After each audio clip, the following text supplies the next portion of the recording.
مرحبا علاء. الله بخير ياسر. الله بالخير. طبعا علاء، بالبدايه نعزي اهالي الشهداء اللي راحوا البارحه طبعا ضحيه بسبب الانفجارات اللي صارت في كثير من مناطق بغداد، ونتمنى الصبر والسلوان الى اهاليتهم، وان شاء الله يعني طبعا الشفاء العاجل الى كل المصابين. البارحه علاء اللي شفناه يعني حادثه مأساة، يعني مع الاسف ياسر.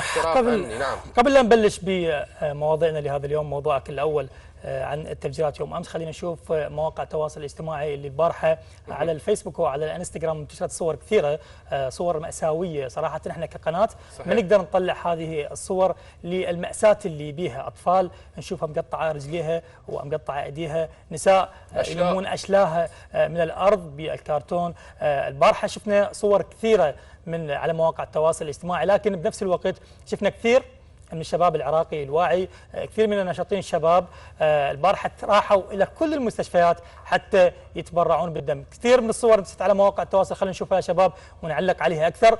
صور طوابير كثيره واقفه على احدى المستشفيات حتى يتبرعون بالدم الى الجرحى اللي انصابوا بتفجيرات يوم امس. هؤلاء الشباب اللي راحوا من كل القوميات، من كل الطوائف. اعتقد انه هذه الاشياء هي توحد الشعب العراقي وتبعث رساله الى كل العالم انه الشعب العراقي دم واحد والمواطن العراقي دم واحد، ولحمتهم قويه متمسكه مهما رادوا البعض انه يعني ينتشرون هذه اللحمه، لكن نشوف دائما مبادرات من قبل الشباب العراق وحتى الناشطين الشباب يا ياسر. نعم. يعني يكونون يسابقون على يعني اشياء يقدموها الى المواطنين، اشياء يعني يقدرون يقدموها للمجتمع اللي عايشين به. طبعا علاء، بارك الله بهم شبابنا البارحه ما قصروا، وكثير من الشباب اتجهوا الى كثير من المستشفيات اللي موجوده ببغداد من اجل تبرع بالدم للمصابين. لكن المشكله وين علاء؟ في بعض الصور نفسها اللي علقت عليها الكثير من التعاليق انا قريتها، قالوا بانه اكو ممرض واحد او ممرضين، يعني نشوف احنا السرج طوله. فنتمنى يعني من وزاره الصحه بانه توفر اكثر من ممرض بالمستشفى، لان البارحه الحادث اللي صار يعني المفروض بكل مستشفى ما يعني اقل شيء فد 20 30 ممرض حتى صح. يلحقون على اخذ تبرعات الدماء يعني للجرحى. البارحه كل المؤسسات الحكوميه والمؤسسات الاهليه والقطاع الخاص والقطاع العام بصوره عامه وكل نعم. الشباب اللي توجهوا الى المستشفيات هم راحوا يتبرعون بالدم للضحايا اللي راحوا او الجرحى اللي راحوا بتفجيرات يوم امس.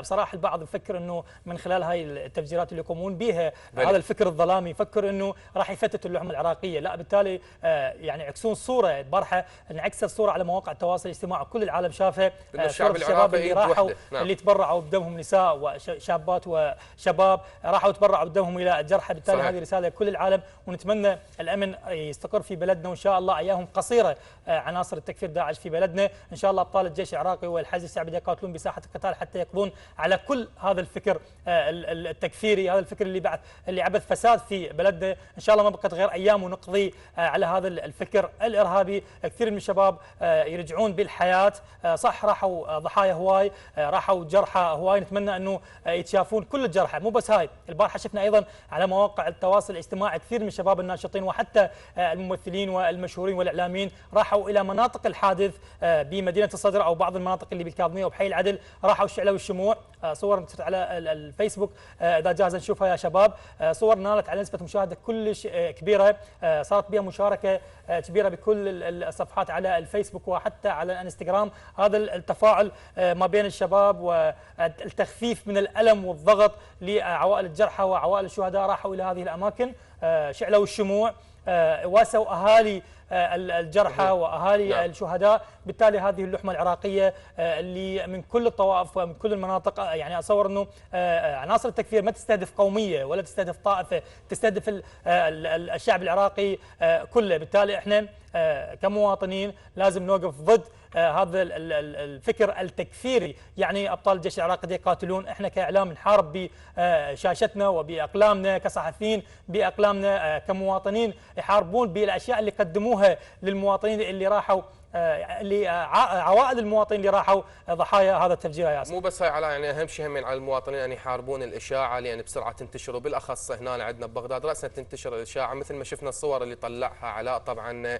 صور مؤثره ومعبره جدا بصراحه، يعني الصور مؤلمه جدا اللي شفناها اللي انتشرت على مواقع التواصل الاجتماعي. وايضا يعني بصراحه البارحه يعني الكل شاف الانفجارات اللي صارت بمناطق بغداد، وايضا كثير من مقاطع الفيديو اللي انتشرت على مواقع التواصل الاجتماعي وغيرها من المواقع، يعني ماكو شخص ما شاف الحادثة. حتى خارج العراق الكثير من العراقيين أيضا شافوا الحادثة. لكن مثل ما راح يعني مشاهدينا اللي راح تكون بداية حلقتنا راح نشوفكم الفيديوهات اللي انتشرت البارحة، وأيضا المناطق اللي صار بها الانفجارات. طبعا اللي قدرنا نصوره بصراحة يعني طلعنا وصورناه، لكن ما قدرنا ناخذ لقاءات بسبب يعني سوء الأوضاع الأمنية اللي موجودة. وأيضا الناس يعني هم ننصحهم أيضا بأنه ماكو داعي للتجمعات اللي تصير ورا الانفجار، لأن الإرهابي دا يستغل هذا التجمع من الشباب. مثل ما نشوف الفيديو إذا جاهز يعني ننعرض أمامنا وأمامكم.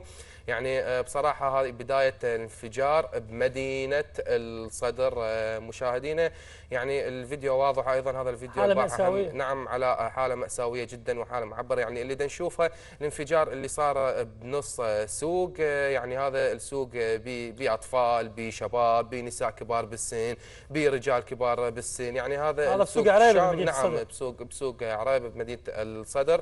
طبعا نتمنى الصبر والسلوان إلى أهالي الشهداء. مثل ما نلاحظ مشاهدينا بأنه هذا مقطع الفيديو بصراحة مؤثر جدا، وأيضا هاي الصور مثل ما نلاحظها. يعني كانت البارحة الحادثة اللي صارت والفاجعة اللي صارت بالمناطق في بغداد، بأنه الجثث بالشوارع، الدخان اعتلت سماء بغداد.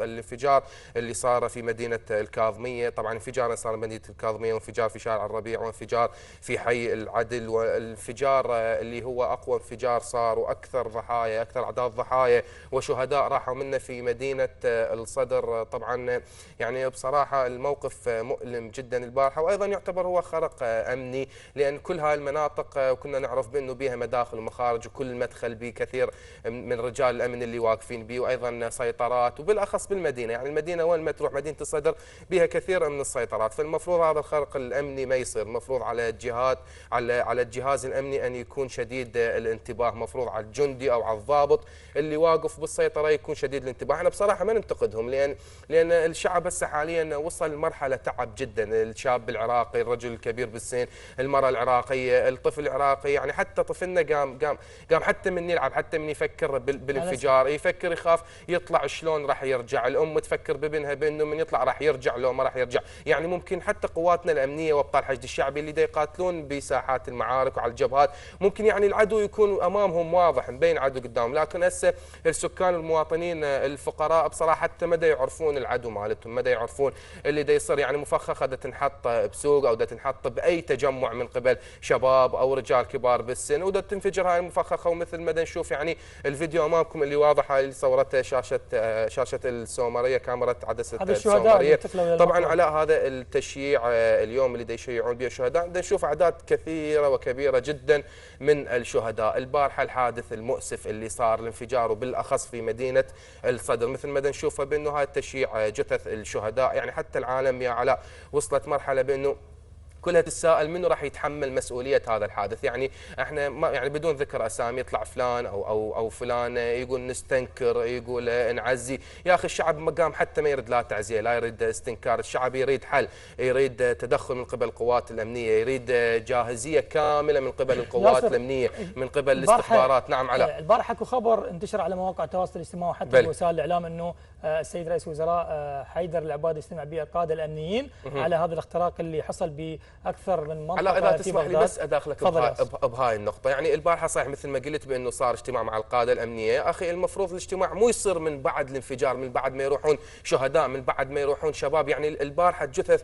اللي ترست شوارع مدينه الصدر، وبالاخص سوق عريبه، وايضا المدخل مال كاظميه وحي العدل. يعني هاي من بعدها انا اجي افكر واسوي اجتماع بين القوات، بين قاده القوات الامنيه، وافكر شلون مرتلخ ما يصير اختراق. يا اخي احنا من 2005 الى حد جهد مبذول يوميا. نعم على احنا من 2005 الى حد هذا يومنا، الى حد البارحه. يعني المفخخات ما فارقت شوارع العراقيه، المفخخات بكل مكان موجوده ببغداد، دا تطق دا تنفجر، لكن احنا يعني مستمرين بالحياه. لكن مع الاسف نتمنى وترجي للقوات الامنيه بانه يكونون شديدي الانتباه، ايضا حتى الجهد الاستخباراتي. يعني بصراحه نتمنى ايضا من الاستخبارات بانه يكونون شديد الانتباه، المعلومات اللي دا يحصلون عليها نتمنى من عندهم، لان البارحه الارواح اللي راحت والضحايا والشهداء اللي راحوا، وبصراحه منو يتحمل مسؤوليه ذولي؟ منو يتحمل القوات الامنيه، الحكومه، منو يتحملها؟ يعني البارحه الحادث اللي صار حادث مؤسف جدا، ويعني على نشوف بانه يعني الصوره واضحه امام كل المشاهدين. نعم علاء، المهمه انه بعد الانفجار يبدو المسؤول يستنكر، ويبدو المسؤول مرد استنكار، ينزل للشارع، مرد حتى اجتماع، على اساس يخفف من الضغط لعوائل الشهداء والجرحى. نتمنى من يعني العنصر الاستخباراتي يكون فعال اكثر بشوارع بغداد. اليوم اذا يتفعل هذا العنصر الاستخباراتي داخل شوارع بغداد وداخل اسواق بغداد، يمكن راح يخفف من هذه الهجمات التكفيريه والهجمات الارهابيه اللي تضرب مناطق بغداد باكثر من منطقه. ماكو سياره تطبق يعني داخله، يعني راسا من تشوين قوات على الشارع العام وطقت سياره من تشوين قوات الامنيه راسا اطلع اطلع اطلع اطلع. يعني لو كان رجل امن فقط واحد، يعني غضب شعبي منتبه طبعا على غضب شعبي كبير كلش من قبل المواطنين اللي صارت بها الانفجارات بمناطقهم. يعني شفنا على مواقع التواصل الاجتماعي غضب جماهيري على كل المؤسسات الحكوميه وعلى الجهات المعنيه بعدم توفير الامن والامان بمناطقهم. يعني بعض الاشخاص شفنا مقاطع فيديو انه هو واقف بباب بيته، يعني يقول لك بعد وين اروح؟ هذا على الفيديو اللي امامك هاي بلحظه الانفجار، ويجيني الخطر ويجيني الانفجار. بالتالي نتمنى انه من الجهات المعنيه انه تكون على حذر اكثر وحذر تام، حتى انه تواجه هؤلاء عناصر التكفير. يمكن هم عندهم او بالهم من خلال هذه الهجمات اللي يقومون بها انه يربكون الوضع الامني او يوقفون الحياه لدى العراقيين. لكن العراقي ولاد، الشعب العراقي يحب الحياه، لكن بنفس الوقت احنا ما نريد نعطي ضحايا بعد. الشعب العراقي تعب، قدم الضحايا، قدم الشهداء، قدم الجرحى. عندنا كثير من ذوي الاحتياجات الخاصه بسبب الحروب اللي خاضوها الحكومات السابقه، وحتى الامهات اللي ضحت واللي راحت اطفالها واللي راحت اولادها بالحروب وحتى بالانفجارات اللي يقومون بها عناصر التكفير. نتمنى ترجع الحياه الى بلدنا، ونتمنى ان نخلص من كل هذه الانفجارات اللي تعصف في بلدنا في كل المحافظات العراقيه. نعم طبعا علاء، يعني من صار الانفجار احنا مو فقط يعني خسرنا الشهداء والضحايا، ايضا راح نخسر كثير من الشباب من شافوا هاي الفيديوهات اللي انتشرت، وايضا هسه حاليا اللي يشوفون الفيديوهات المعروضه عليهم كثير من الشباب راح يبدي يفكر بانه يهاجر، راح يفكر يبدي تفكيره بانه يترك العراق يروح لغير دوله بسبب الظروف الامنيه اللي دا يمر بها البلد، وخاصه يعني بغداد. ومثل ما ذكرنا بالبدايه قلنا بانه حتى قواتنا الامنيه طبعا تحياتنا لهم، احنا مو فقط يعني درد ننتقدهم او نكسر من معنوياتهم، لكن هو البارحه اللي صار واقع حال وصار اختراق امني. اذا يعني الصوت المفروض يقع على القوات الامنيه اللي منتشره هناك، المفروض يكونون اكثر انتباه. وعلى نرجع نقول بانه كثير من الشباب راح يفكرون بانه راح يهاجرون، راح يتركون العراق بسبب الاحداث الامنيه اللي تصير به وبسبب الخروقات الامنيه اللي تصير بالمناطق. كثير من عندهم راح يفكر يقول لك انه انا اطلع اروح باي مكان، المهمه يعني من اطلع برا بالشارع، من اروح السوق اريد اشتري، من اروح لاي مكان انا مامن على روحي. يعني هسه احنا بصراحه يعني اذا نطلع يعني ماكو شخص حاليا مامن على روحه، اذا يطلع من بيته ما يدري يرجع للبيت او ما يرجع، امه تظل تفكر، ابوه يظل يفكر، التليفون ما يسكت، يظلون الاهالي يسالون على ابنائهم على اولادهم، حتى اذا يطلع ساعه ويرجع للبيت راح يظلون البيت كله عايش بقلق بسبب الظروف الامنيه. فاحنا نتمنى يا اخوان، احنا ما نريد لا اجتماع بين كتل ولا بين القادات، ولا نريد يعني من بعد الانفجار كل هاي يصير، لا احنا نريد اكو حل، يحطون حل للشاب العراقي، للمراه العراقيه، للطفل العراقي. لان بصراحه يعني الموقف اللي شفناه البارحه والانفجار اللي صار، وبالاخص نكرر ونعيد بالاخص في مدينه الصدر، الضحايا كثير من الضحايا، اعداد كثيره البارحه راحت. والبارحه يعني حتى الصور مثل ما قال علاء بالبدايه انتشرت، صور اطفال يعني اشلاءها ايده مقطومه، رجله مقطومه، اشلاءها منتشره بالشوارع. يعني هاي من يتحمل مسؤوليتها؟ اذا للحكومه، يعني اذا منظمات حقوق الانسان وكل المنظمات الدوليه والمجتمعات الدوليه انه تتابع هذا الامر اللي يصير بالعراق، ونتذكر هذه الاشياء، ونتخلي فد صوره حل لكل المواطنين العراقيين اللي يعيشون هذه الماساه. بصراحه احنا كشباب يمكن البعض بالايام السابقه يمكن كنا مامنين على نفسنا، ماكو انفجارات، قوات الجيش العراقي وابطال الحشد الشعبي يقاتلون بساحات القتال وحاصرين عناصر التكفير داعش ما يخلون. لكن هي هاي الخروقات الامنيه البسيطه البسيطه اللي تأثر. يا ياسر تاثر على الوضع الامني. نتمنى من كل الجهات المعنيه انه ترسم فد خارطه طريق او فد خارطه امن، حتى انه تزرع الامن والاستقرار لدى كل المواطنين العراقيين. وعلاء مو فقط القوات الامنيه، نتمنى حتى ايضا من سكان المنطقه نفسها بانه يكونون شديدي الانتباه. التجمعات يعني ما لها داعي، بانه ينتبهون على السياره الغريبه اللي تطبق على الشارع او تطبق قبال المحل، بانه ينتبهون عليها، يسالون هاي من السياره، من ينزل السائق ينتبهون عليه، لان البارحه هو الانفجار اللي صار ترك السياره مفخخه وراح وانفجرت. بكل المناطق العراقيه خصوصا في العاصمه بغداد، كل المحلات التجاريه والشوارع التجاريه اي احد يطبق على الشارع مستحيل انه يخلوه. صار اكو رعب لدى كل العراقيين، صار عندهم خوف، عدم الثقه.